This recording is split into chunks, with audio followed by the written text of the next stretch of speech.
الخلائق أجمعين، والصلاة والسلام على أشرف الأنبياء والمرسلين حبيبنا وحبيب إله العالمين نبي القاسم المصطفى محمد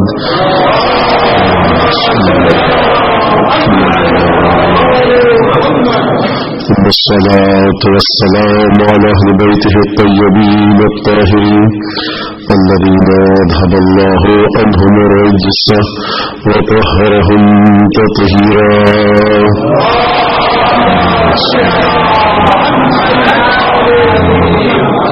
واللعنة الدائمة على أعدائهم أجمعين من الآن إلى قيام يوم الدين. أما بعد، فقد قال الله تبارك وتعالى في قرآنه المجيد وفرقانه الحميد وقوله الحق وهو أصدق الصادقين: أعوذ بالله من الشيطان الرجيم: قل إن صلاتي ونسكي ومحياي ومماتي لله رب العالمين. صدق الله العلي العظيم.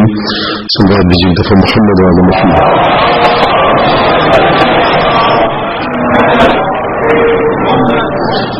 عزیزان گرامی، توحید موضوع بحث تھا، موضوع گفتگو تھا، اور اس پر گفتگو اپنی منازل طے کرتی رہی، اور نہیں پتا، میں نہیں جانتا کہ منزل مقصود تک میں آپ حضرات کو پہنچانے میں ناکام رہا یا کامیاب. بہرحال جہاں تک بھی گفتگو ہوئی اور گفتگو کے جو نکات بھی پیش کیے گئے، یقیناً میں یہ دعویٰ نہیں کر سکتا کہ میں نے کما حق گفتگو کا حق ادا کیا. گفتگو ذات پروردگار کے بارے میں ہے، معصومین کے بارے میں ہے، پنجتن کے بارے میں، قرآن اور نہج بلاغہ کا ہو تو یہ کوئی بھی شخص دعویٰ نہیں کر سکتا کہ اس نے گفتگو کا حق ادا کیا، سوائے اس ہستی کے کہ جو وعدے سے علم امیر المومنین ہے.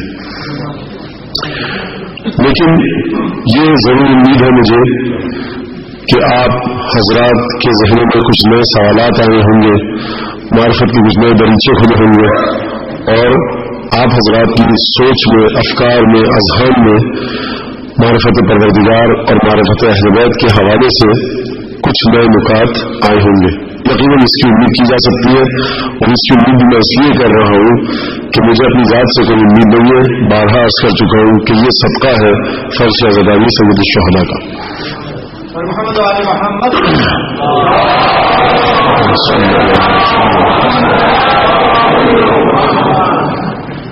اور میں گفتگو سے پہلے شروع کروں، کیونکہ آج جو میرے حصے میں ایام آئے ان کی آخری مجلس ہے، تو ایک بات میں ضرور عرض کروں گا. دیکھیے، میں نے عرض کیا تھا کہ اس تنظیم رزق اور صدقہ، رزق کو نازل کرو صدقے کے ذریعے، اپنی توفیقات میں اضافے کا سبب بناؤ صدقے کے ذریعے. ان میں صدقہ تدفع 70 بلاء، صدقہ 70 بلاؤں کو دور کرتا ہے. سر اور علن میں دن کے وقت، رات کے وقت صدقہ دینے کی الگ کیفیات ہے، الگ ثواب ہے، الگ اثرات ہیں. آپ حضرات یقیناً یہاں پر موجود ہیں اور ہندوستان پاکستان جنگوں کے لیے میرے صغیر سے آئے ہوئے حضرات ہیں.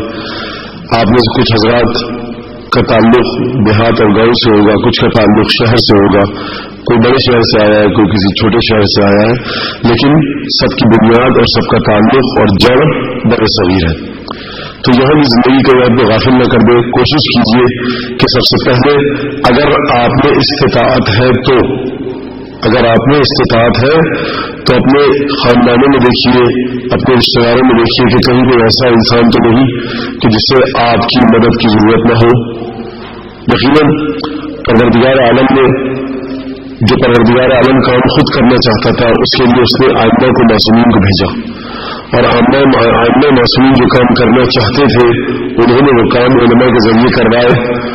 ایک سلسلہ ہے کہ جہاں پر ہر ہستی اپنے سے موفاق کے لیے کام کر رہی ہے، خدمت انجام دے رہی ہے. امام زمانہ اس وقت خدا کے لیے کام انجام دے رہے ہیں.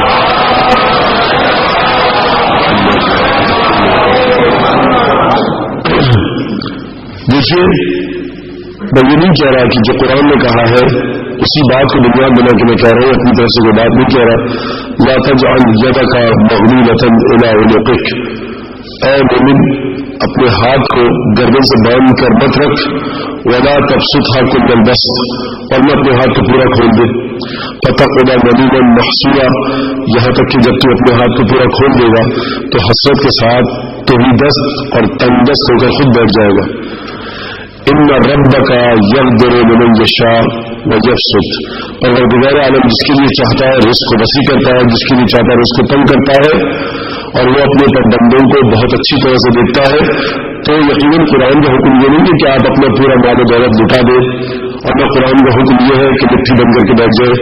جتنی استطاعت ہے اس حساب سے ہندوستان پاکستان سے آئے ہوئے حضرات سے میری گزارش ہے کہ سب سے پہلے وہ اپنے اطراف میں دیکھیں اور خدمات انجام میں، یقیناً یہاں پر آپ کے پاس وسعت مالی بہت زیادہ ہے۔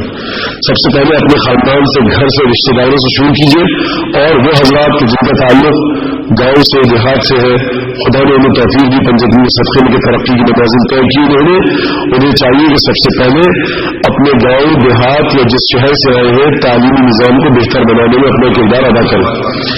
جب تک تعلیم نہیں ہوگی ہماری قوم آگے نہیں بڑھ سکتی، ہماری قوم آگے نہیں بڑھ سکتی۔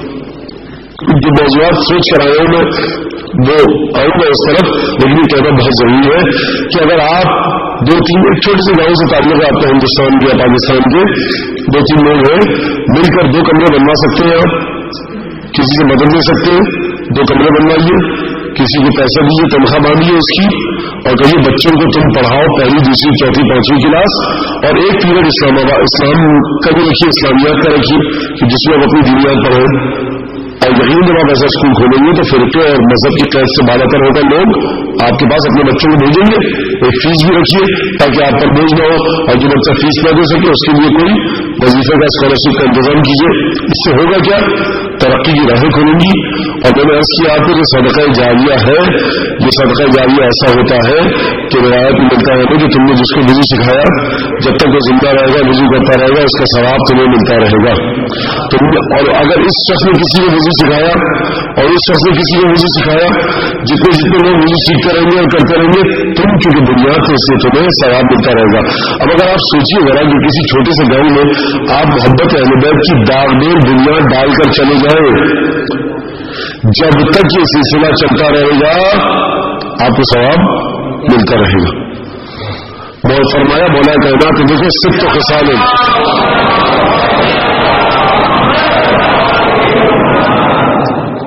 مولا کائنات نے فرمایا کہ دیکھو 6 خصال منتفع بہا المؤمن بعد موته، 6 چیزیں ایسی ہیں جو مومن کو اس وقت عطا ہوتی ہے، فائدہ اٹھاتا ہے مومن 6 چیزوں سے کہ جیسے اس کی آنکھ بند ہوتی ہے۔ مولا یہ نہیں فرما رہے کہ غسل دینے کے بعد تمہیں میت کا جب غسل دیا جائے گا، قبر میں اتارا جائے گا، جب تم صراط پر جاؤ گے جنت جہنم کی تقسیم ہوگی، نہیں، ادھر مومن کی آنکھ بند ہوئی اور مولا کائنات فرما رہے کہ یہ 6 چیزیں ایسی ہیں کہ تمہاری آنکھ بند ہوتے ہی تمہیں ان کا اجر پہنچنا شروع ہو جائے گا۔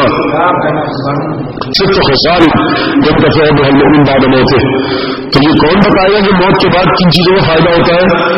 وہی بتلائے گا کہ جس کے لیے زندگی اور موت یکساں ہو، جو اس دنیا میں رہتے ہوئے موت کو سمجھ چکا ہو، جو اس دنیا میں رہتے ہوئے جنت اور جہنم کی حقیقت کو سمجھ چکا ہو، وہی بتائے گا۔ میں تو نہیں بتا سکتا، 6 چیزیں ایسی ہیں۔ سب سے پہلی چیز ولد صالح یستغفر له، وہ نیک اولاد جو انسان چھوڑ کر جائے اور مرنے کے بعد انسان کے اس کی نیک اولاد اس کے لیے استغفار کرتی رہے، پہلی چیز اولاد کی تربیت۔ دوسری چیز ومصحف یقرأ فیہ، اگر یہ شخص میت ایسا قرآن چھوڑ کر جائے کہ جسے اس کے بعد پڑھا جاتا رہے تو جیسے اس کی آنکھ بند ہوگی ابھی قیامت اور قبر کی پہلی رات کا انتظام نہیں کیا جائے گا، اس مومن کو ثواب ملنا شروع ہو جائے گا۔ ولد صالح نیک اولاد، قرآن، اور اس کے بعد فرمایا وہ قریب یحفرہ، وہ کنواں جو یہ کھود کر چلا جائے، اگر اس نے زندگی میں کنواں کھدوایا اس کی جیسے ہی آنکھ بند ہوگی اسے اس کنویں کا ثواب پہنچنا شروع ہو جائے گا۔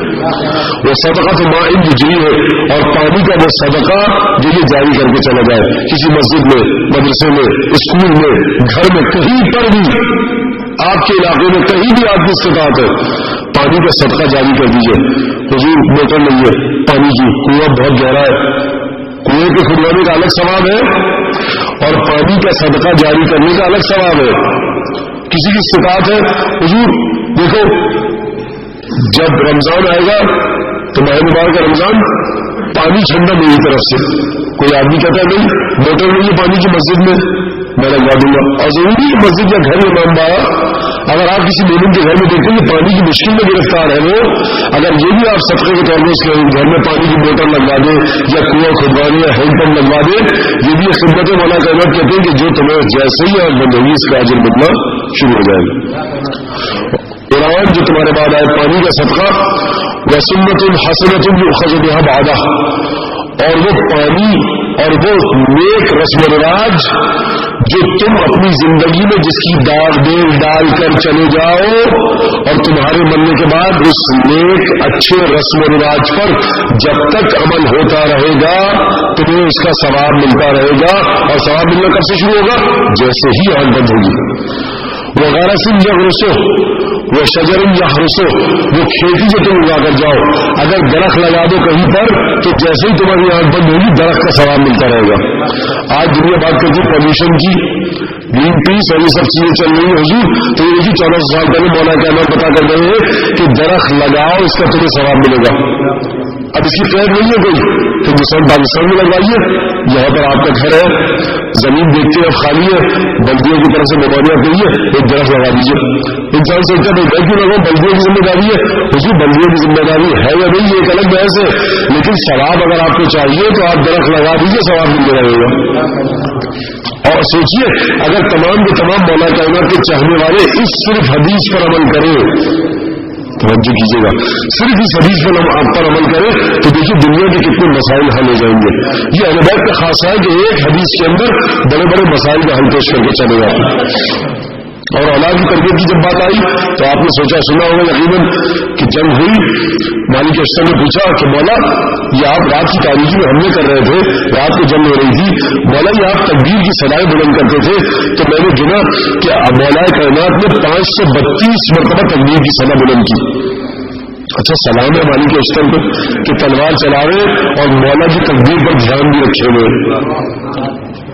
اسی لیے تو کہا دیکھیے یہ تلوار کو چھوڑ دیجیے, اگر سامنے سے لاٹھی لے کر کے آدمی دکھ جائے کہ حملہ کرنے آ رہا ہے تو انسان اپنے گھر کا ٹیلی فون نمبر بھول جائے گا کہ اب کروں تو کیا کروں, بھاگنے کا راستہ ڈھونڈوں. لیکن شاباش مالک اشتر کو کیونکہ شاگرد مکتب امین المومنین تھے, تلوار بھی چلا رہے ہیں جنگ میں اور کان والا کی تکبیر رہے.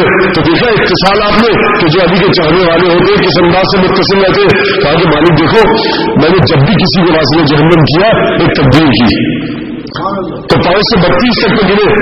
تو مالک اشتر نے کہا واقعہ آپ کے سامنے کہ مولا میں نے بھی کچھ اتنے ہی مارے. کہا کہ مالک فرق ہے, کہا کہ مولا کیا فرق ہے؟ کہا کہ تمہارے سامنے جو آیا تم نے تلوار چلا دی مار دیا, علی کے سامنے جو آیا علی نے اسے نہیں مارا بلکہ پہلے نسلوں کو دیکھا, اگر نسل میں کوئی میرا چاہنے والا دکھا, محب علی دکھا, تو میں نے اسے چھوڑ دیا, اسے مارا کہ جس کی نسل میں محب علی نہ تھا.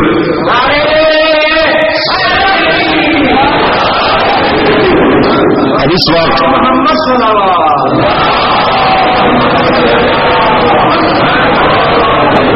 اب اس واقعے کا اس حدیث سے رب کیا ہے کہ 6 چیزیں ایسی ہوتی ہیں جو انسان کو فائدہ دیتی ہے موت کے بعد. اس واقعے کا اس سے رب کیا ہے؟ رب یہ ہے کہ دیکھیے وہ شخص جو مستحق قتل تھا, توجہ ہے آپ کی, وہ شخص جو مستحق قتل تھا جنگ میں مولا کائنات کے سامنے آ چکا تھا, حملہ کر رہا تھا, علی بن ابی طالب کی تلوار سے بچ کر نکل گیا. وہ تلوار کہ جس سے کوئی بچ کر نہ نکل پائے اس سے یہ بچ کر نکلا نہیں, یہ بچ کر نہیں نکلا, مولا نے اسے بچا کر نکالا. اور در حقیقت مولا کائنات کو نہیں بچا کر نکالا.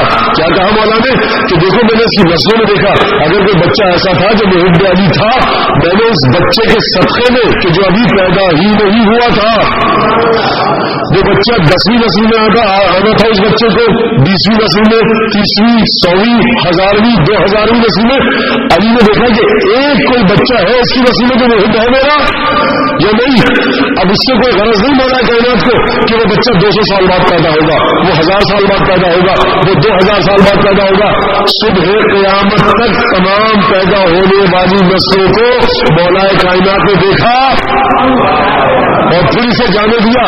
یعنی وہ بچہ، اگر ایسا بچہ اس شخص کی نسل میں ہو جو دشمن علی ہے، وہ بچہ کے جو محب علی ہے 1000 سال بعد پیدا ہوگا، اگر اس کا باپ، اس کا پردادا، پردادا کا پردادا، اس کے جد امجد اجداد کوئی علی کے سامنے آ جائے تلوار اٹھا کر، لیکن علی دیکھے کہ اس کی نسل میں میرا چاہنے والا ہے تو علی سے بخش دے، معاف کر دے، جانے دے.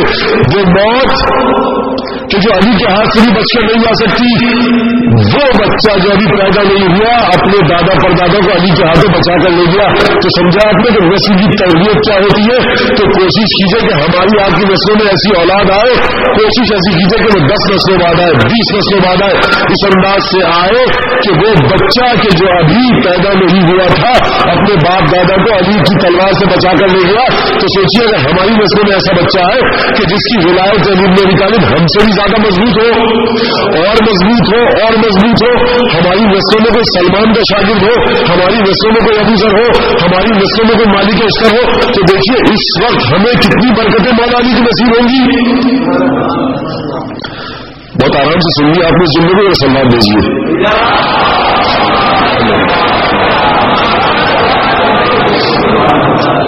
بہت اہم بات ہے، نسلوں کی تربیت پر توجہ کیجیے کہ نسلیں کس طرح سے بنائی جاتی ہے. نسلیں علم سے بنتی ہے، نسلیں علم کے بعد عمل سے بنتی ہے. فرمایا چھٹے امام نے من عمل بما یعلم،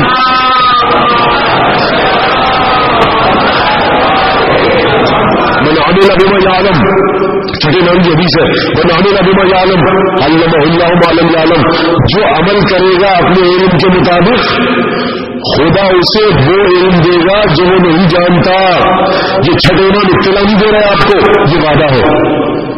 جو اطلاع دے جو ہستی ہے یا وعدہ کرے، دونوں میں بات ایک ہی ہوتی ہے، تفصیل الگ ہے، اس تفصیل میں نہیں جانا. تو علم کرتا کیا ہے، علم کی حقیقت کیا ہے، علم کی منزلت کیا ہے. فرمایا دیکھیے اب یہاں پر مولا کائنات کے 2 طرح کے اصحاب ہوتے تھے. ایک وہ صحابی کہ جو چپ ہوتے تھے تو مولا کائنات خود گفتگو کرتے تھے، اور کچھ وہ صحابہ تھے، اصحاب تھے مولا کائنات کے کہ جو خود سوال کرتے تھے تو مولا جواب دیتے تھے، ورنہ خاموش رہتے تھے. تو 2 طرح کے صحابی ہو گئے. یقیناً وہ اصحاب، وہ ساتھی مولا کائنات کا کہ جو جب چپ ہو جائے تو مولا کائنات گفتگو کرے، حامیہ کیا حال ہے، اس کی منزلت الگ ہے. اور وہ صحابی جو سوال آ کر پوچھے پھر مولا جواب دے، اس کی منزلت کچھ اور ہے.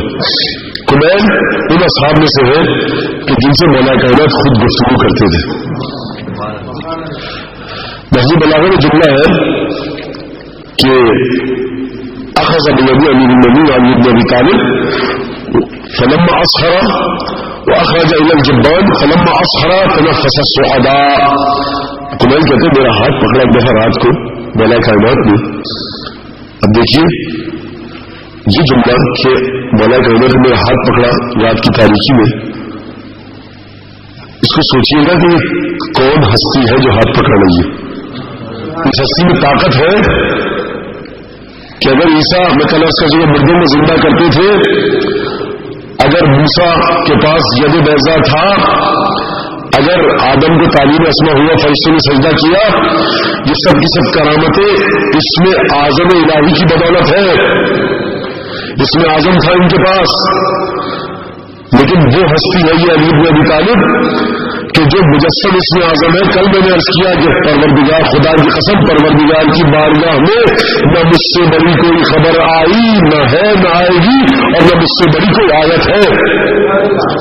کمیل کا ہاتھ پکڑا. میں کہوں گا کمیل یہی بھی تمہاری حرکت عقل بند ہو جائے تو کافی ہے خوشی سے کہ کس نے تمہارا ہاتھ تھاما. اور اخرج الى الجبان، اور شہر سے باہر نکلے. فلما اصحر، جب صحرا کی طرف آ گئے، شہر پیچھے رہ گیا تو تنفس الصعداء، علی نے ایک لمبی آہ بھری. دیکھیے یہ میری اور آپ کی ٹھنڈی سانس نہیں ہے، یہ اس کی ٹھنڈی سانس ہے کہ جو اگر ایک ٹھنڈی سانس لے لے تو جہنم کے شعلے سر پر جائے. تنفس السعداء. اور کمیل بھی جانتے ہیں کہ کس ہستی کے ساتھ ہوں، ایک ایک خصوصیت کو لکھا روایت میں. میرا ہاتھ پکڑا، باہر لے کر چلے، رات کی تاریخی تھی، صحرا میں پہنچ گئے، لمبی سانس لیے ٹھنڈی.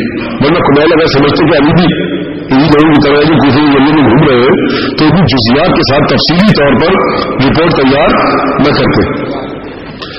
اور اس کے بعد ایک جملہ کہا. اب یہاں پر مولا کائنات سے کمیل بھی پوچھے نہیں، کمیل نے کچھ نہیں پوچھا. کمیل کی منزلیں دیکھیے، ہاتھ پکڑا، لے کر گئے باہر، تنفس السعداء، لمبی سانس لی اور خود کمیل سے گفتگو شروع کی. کمیل نے سوال نہیں کیا ہے، یا کمیل ان القلوب اویہ خیرها اوعاها فاحفظ عنی ما اقول. کمیل دیکھو، یہ دل برتنوں کی مانند ہے، یہ دل برتنوں کی مانند ہے. بہترین برتن کون سا ہوتا ہے؟ جس کی گنجائش سب سے زیادہ ہو. فاحفظ عنی ما اقول. دیکھو جو میں کہہ رہا ہوں نا، جو میں کہہ رہا ہوں، اور آپ کیا کہتے ہیں؟ جو میں کہہ رہا ہوں اسے غور سے سنو. یہ مولا کہنا تو نہیں کہا. کمیل دیکھو، یہ دل برتنوں کی طرح ہے، بہترین برتن ہے جس کی گنجائش سب سے زیادہ ہو. تو جو میں کہہ رہا ہوں اسے سنو. کیا علی ابن ابی طالب نے یہ جملہ کہا؟ نہیں. کہا کہ جو کہہ رہا ہوں اسے خوب اچھی طرح حفظ کر لو.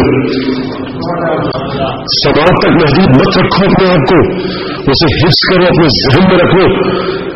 گوش جا سے حوت اندوش ہو کر اپنی جان میں رگ و پے میں اتار لو. فاحفظ عنی ما اقول. جو میں کہہ رہا ہوں اسے حفظ کر لو، یاد رکھنا کہ پھر موقع ایسا نصیب نہیں ہوگا. دیکھو خود فرمایا الفرصت تمر کا مر السحاب.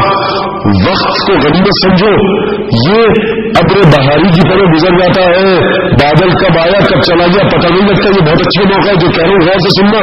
پھر ایسا وقت نصیب نہیں ہوگا کہ تمہیں علی جیسا امام ملے، اکیلے میں لگا کر گفتگو کرے. کون امام؟ کون امام؟ بھائی اب دیکھیے، میں ادھر ادھر نہیں بھٹک رہا، لیکن میں کیا کروں کہ اس کے ساتھ جو پیراگراف ایک حدیث ہے وہ بھی سنانا چاہتا ہوں آپ کو. اکثر میں کہتے مولانا کہیں سے کہیں نکل جاتے.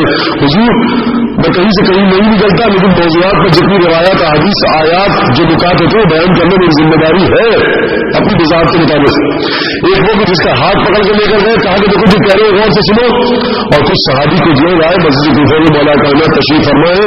آپ جانتے ہیں جن حضرات نے مسجد کوفہ کی زیارت کی ہے، کہا کہ علی حدثنا، اے علی گفتگو کرو.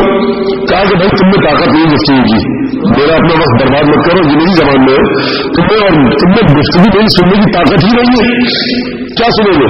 نہیں بھائی ابھی کوئی بات چیت کوئی اور کیا ہو رہا ہے. اب دیکھیے معیار بتا رہا ہے گفتگو کرنے والے کا، کتنے نادان لوگ تھے. کس سے کہہ رہے اچھا اور کوئی گپ شپ کوئی بات نہیں تازی. حضور سوال سوچ کے آئیے، آپ کس کی بات کرنے آ رہے ہو؟ یہ عام انسان ملتے اور کوئی نئی تازی. نئی تازی کیا مطلب؟ ہمیشہ علی کے پاس تازی خبریں ہیں. آپ کو کون سی خبر چاہیے بتائیے. اور مولانا نے کیا کہا؟ میں تم سے کیا گفتگو کروں، تم میری گفتگو کے قابل نہیں ہو. ان سے کہا میری گفتگو کے قابل نہیں ہے، طاقت نہیں ہے سمجھنے کی. اور اس کو ہاتھ پکڑ کر لے کر گئے اور کہا تنفس السعداء یا کمیل فاحفظ عنی ما اقول. جو کہہ رہا ہوں اسے غور سے سن. دیکھیے فرق کتنا ہے. کہا کہ لابد لکا علی گفتگو کرو بھائی، ہم آئے ہیں، وقت ہے ہمارے پاس. اچھا بڑا افتخار ہے گویا کہ علی ابن ابی طالب کو اعزاز دے رہے ہیں یہ لوگ کہ ہم تمہارے پاس آئے.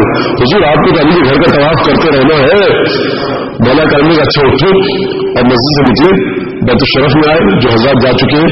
پیچھے مولا کائنات کا بیت الشرف ہے، وہاں گئے، اندر بلایا، دروازے کی کنڈی لگائی، کہاں بیٹھ جاؤ. بیٹھ گئے. تم نے خود فرمائش کی تھی نا، ٹھیک ہے. مگر تم نے خود کہا نا جب سنو، انا الاول وانا الاخر، انا الظاہر وانا الباطن، انا احیی انا امیت. میں ہی اول ہوں، میں ہی آخر ہوں، میں ہی ظاہر ہوں، میں ہی باطن ہوں. میں موت دیتا ہوں، میں زندگی دیتا ہوں.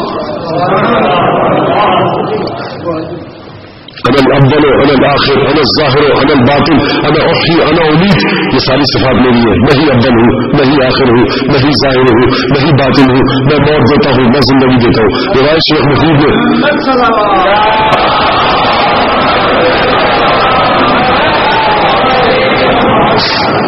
میں ہی موت دیتا ہوں، میں زندگی دیتا ہوں، میں اول ہوں، میں آخر ہوں، میں ظاہر ہوں، میں باطن ہوں. اور یہ صفات یہ روایت شیخ مفید نے نقل کی اپنی کتاب میں. جب ان لوگوں نے دفعہ سنا تو گھبرا کر اٹھ کھڑے ہوئے اور کہتے کفر علی، کفر علی، علی کافر ہو گئے، علی کافر ہو گئے. تو دیکھیے جس کے کفر اور ایمان کا معیار یہ ہو کہ گفتگو کرنے کے لیے خود آئے اور پھر گفتگو سمجھ میں نہ آئے، گفتگو کرنے والا پہلے کہہ چکا ہے کہ تم میری گفتگو نہیں سمجھ سکتے ہو، اس کے باوجود آئے جب گفتگو وہ ہوئی کہ جس کے بارے میں گفتگو کرنے والا خود کہہ چکا ہے کہ سمجھ نہ پاؤ گے. کتنے جہلا اور نادان اور احمق لوگ تھے کہ بجائے اس کے لیے پوچھیے اچھا تم نے کہتے دیا ذرا سمجھاؤ، اور جب سمجھ میں نہ آئے پھر اعتراض کریں اور جائیں. ابھی گفتگو ختم نہیں ہوئی کہ میں کفر علی، کفر علی، اور اٹھ کے بھاگے دروازے کی طرف. کتنے جوہلا تھے. یہ مسائل ہے مولا کائنات کے کہ بات سمجھنے والا نہ مل سکا. اب یہ دوڑے سب دروازے کی طرف، دروازے پہ کنڈی لگی ہوئی ہے.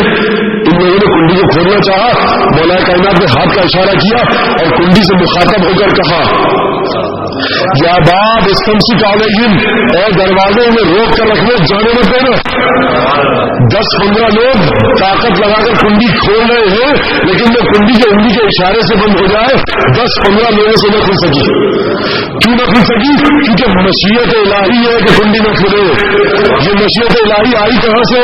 دیکھو جب علی سے ٹکر لگے نا تو آسان سے آسان کام بھی مشکل ہو جائے گا، لیکن جب علی کے ساتھ رہو گے تو مشکل سے مشکل کام بھی آسان ہو جائے گا.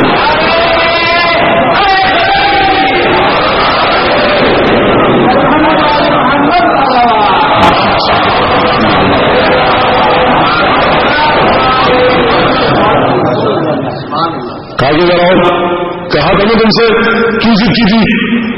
کنڈی نہیں کھلی، اب کریں تو کیا کریں، مجبور ہے بیٹھنا پڑے گا، باقی کے کہہ جائیں گے کھول سکتے کنڈی تو کھول لو.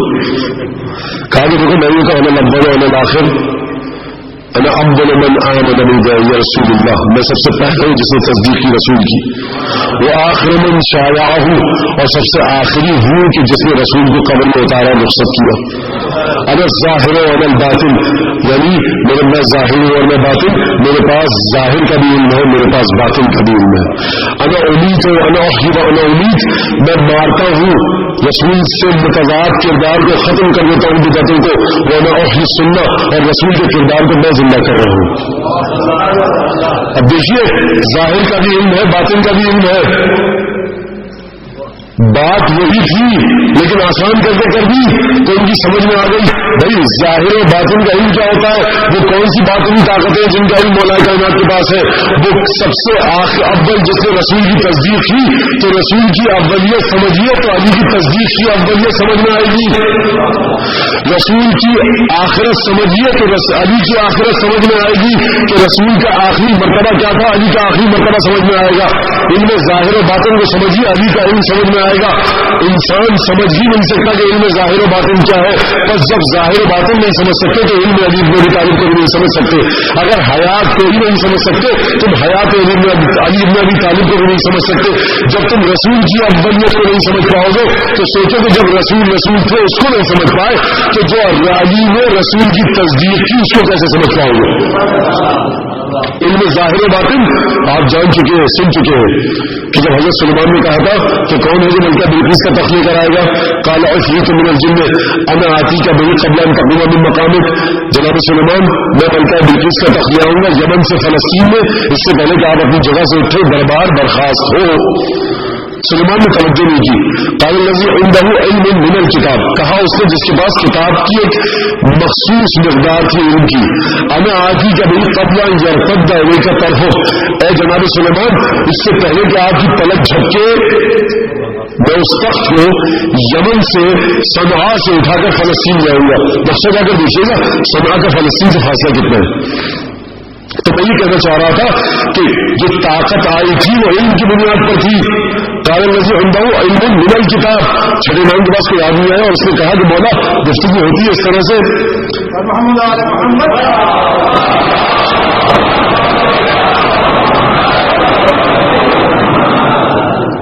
گفتگو اس طرح سے ہوتی ہے کہ مولا کائنات سے پوچھا کسی نے، کہا کہ ابھی گفتگو خلاصہ کر کے پیش کر رہا ہوں کہ دیکھو تم لوگ جو سمجھتے ہو مولا نے فرمایا مولا کائنات تم نے جنگ کر رہے ہو، یہ مشکلات ہے، تو میں اگر چاہوں تو ہزاروں میل دور بیٹھے ہوئے اپنے دشمن کو گردان سے پکڑ کر کوفے کھینچ کے لے آئی. کہا کہ مولا، چھٹے نام سے کہہ رہے صحابی، مولا یہ تو بڑی عجیب بات ہے، لوگ جو کہتے ہیں کہ مولا کائنات سے ایسی حدیث منسوب ہے.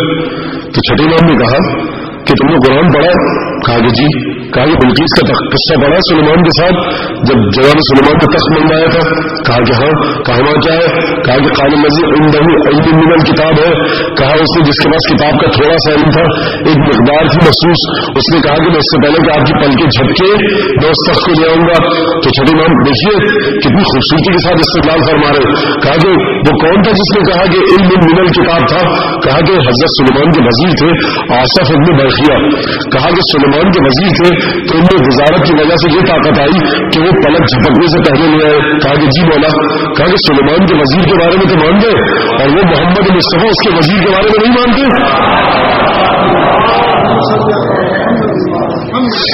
اب اگر چھٹے امام یہ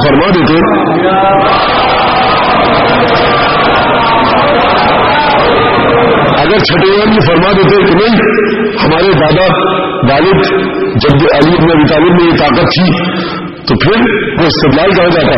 سکھایا ہر مرحلے پر، ہر مقام پر سکھایا، ہر مرتبے پر سکھایا کہ دیکھو کس انداز سے گفتگو کرو. بات ہو رہی تھی کمیل کی، میں اس کی اصل کہ میں ہو سکتا ہے آپ کو لے کر ہوتا جم ہو جاؤں، ہوتا لگاؤں اور بہت دور تک ہم تیرتے ہوئے نکل جائیں، لیکن نکالوں گا انشاءاللہ آپ کو وہیں سے جہاں سے ہوتا لگایا تھا. تو ہم نے کمیل کی حدیث سے ہوتا لگایا تھا، دوبارہ مجھے کمیلی کی حدیث پر حافظ کمیل اچھی طرح سے یاد کر لیں جو تم سے کہہ رہا ہوں. الناس ثلاثہ، یہ مولا کائنات کا فیصلہ ہے. چاہے ممبر پر بیٹھا ہوا شخص ہو یا ممبر کے نیچے بیٹھا ہوا سننے والا شخص ہو، چاہے مزدور ہو، چاہے تاجر ہو، چاہے میز پر بیٹھ کر دستخط کر کے اور قلم کے ذریعے کام کرے یا کدال پھاوڑے اور بیلچے کے ذریعے مزدوری کرے، چاہے زندگی کے ادنی طبقے سے تعلق رکھتا ہو یا زندگی کے اعلیٰ اور ارفع طبقے سے، مفلس ہو، گداگر ہو یا متمول اور مالدار ہو، مرد ہو یا زن، جوان ہو یا بوڑھا، جس فرقے سے تعلق رکھتا ہو، جس مکتب سے تعلق رکھتا ہو، مولا کائنات فرما رہے الناس ثلاثہ، لوگ تین طرح کے ہیں. اس میں یہودی بھی شامل ہے، عیسائی بھی شامل ہے، سکھ بھی شامل ہے، ہندو بھی شامل ہے. تمام کے تمام لوگ الناس ثلاثہ، لوگ تین قسموں پر ہیں. دیکھیں کتنا علم چاہیے. لوگ تین قسموں پر ہیں: عالم ربانی اور متعلم علی سبیل نجات وحمد رعا. تین طرح کے لوگ ہیں. پہلا وہ کہ جو عالم ربانی ہے، جس کے علم کے چشمے اور اس کے سوتے پروردگار کی بارگاہ سے منسلک ہیں، عالم ربانی. اور متعلم علی سبیل نجات، یا وہ شخص کہ جو علم سیکھ رہا ہے نجات کے راستے پر. تو دیکھیے یہ عالم بننا پڑے گا یا متعلم. تیسرے کون ہے؟ حمد رعا یمینون الی کل ناعق. دیکھو یہ وہ لوگ ہیں تیسرے حمد رعا، یہ وہ لوگ ہیں کہ جو صرف چیخ پکار کرتے ہیں، جنہیں باتیں کرنی آتی ہیں. یمی اتباع کل نائق یمینون مع کل ریح، یہ ہر پکارنے والی آواز کے ساتھ چل پڑتے ہیں. شیعہ سنی کی بات نہیں کی، یہودی عیسائی کی بات نہیں کر رہے، ہندوستانی پاکستانی کی بات نہیں کر رہے، مغربی اور مشرقی کی بات نہیں کر رہے، شمالی اور جنوبی حصے کی دنیا کی بات نہیں کر رہے. کہا کہ لوگ تین طرح کے مذہب جو چاہو اختیار کرو، لیکن دیکھو یاد رکھنا نجات کے راستے پر ہو یا نہیں، عالم ربانی بنو یا نجات کے راستے پر چلنے والا وہ شاگرد بنو کہ جو علم حاصل کرے. تیسری قسم حمد رعا یمینون مع کل ریح اتباع کل نائق، ہر آواز نکالنے والے کے، اب میں اردو کا ایک لفظ سے استفادہ کروں، ہر رینکنے والی، رینکنے نہیں کہہ رہا میں قانون کے معنی میں، ہر رینکنے والی آواز کے پیچھے، یہ بڑا دقیق اور باریک لفظ ہے، ہر رینکنے والی آواز کے پیچھے یہ چل پڑتے ہیں اور ہر ہوا کے جھونکے کے چلنے کے ساتھ یہ لرزنے لگتے ہیں. فیصلہ کیجیے آپ کس میں ہے. ہر پکار جو آتی ہے اس کے پیچھے چل پڑتے ہیں یا نہیں؟ پھر مولانا صفت بیان کی، کہا کہ دیکھو عالم ربانی الگ، متعلم علی سبیل نجات الگ، ان دو پر گفتگو نہیں کروں گا. لیکن سمجھ میں آ گیا عالم ربانی ہے یا متعلم علی سبیل نجات ہے، یہ دو چیزیں سمجھ میں آ گئی یا نہیں ہے؟ ایسے وضاحت کروں، آگے بڑھوں. ٹھیک ہے. یمینون مع کل نائق اتباع کل نائق یمینون مع کل ریح، ہر معمولی سے جھونکے پر ہوا کے جھک جاتے ہیں، ادھر سے ادھر ہو جاتے ہیں. اور پھر فرمایا دیکھو یہ لوگ جو جاہل ہیں، جو ہر آواز پر لبیک کہتے ہیں، ہر پکار کے پیچھے چلنے لگتے ہیں، ہر گنگناہٹ پر کان دھرتے ہیں، لم یستضیئوا بنور العلم ولم یلجؤوا الی رکن وثیق. ان کی خصوصیت یہ ہے، یاد رکھنے کنیل، کہ نہ انہوں نے کسی کے نور علم سے کسب نور کیا اور نہ کسی مضبوط ستون کی پناہ میں آ کر پناہ حاصل کی.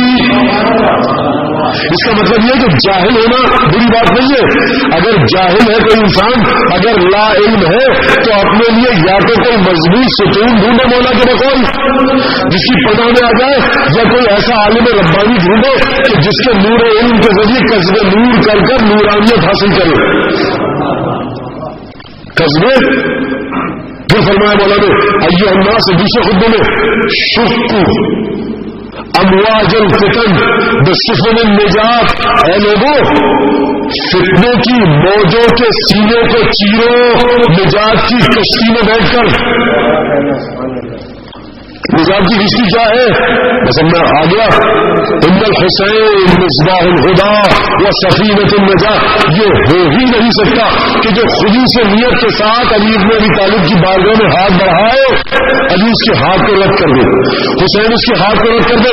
یہ جو ہمارے یہاں گمراہی نظر آ رہی ہے، یہ ایسی وجہ سے ہے کہ نقص ہم میں ہے، ہم نے ہاتھ بڑھایا ہی نہیں. ورنہ علی کی ذات تو وہ ہے کہ جو کنیل کو دیکھے تو ہاتھ پکڑ کر لے جائے، جو اپنا ہاتھ نہ تھمانا چاہے اس کے ہاتھ کو تھامنے، جو گفتگو کرنے کی ضد کرے علی اس سے گفتگو کرے اور پھر وضاحت اور تفسیر بھی کرے. تو یہ کیسے ہو سکتا ہے کہ آج کا میری حسین کے لیے آئے، عزاداری کرے، آنسو بہائے، فرش عزا پر بیٹھ کر علی بن ابی طالب سے مدد مانگے اور وہ ذات مدد عطا نہ کرے.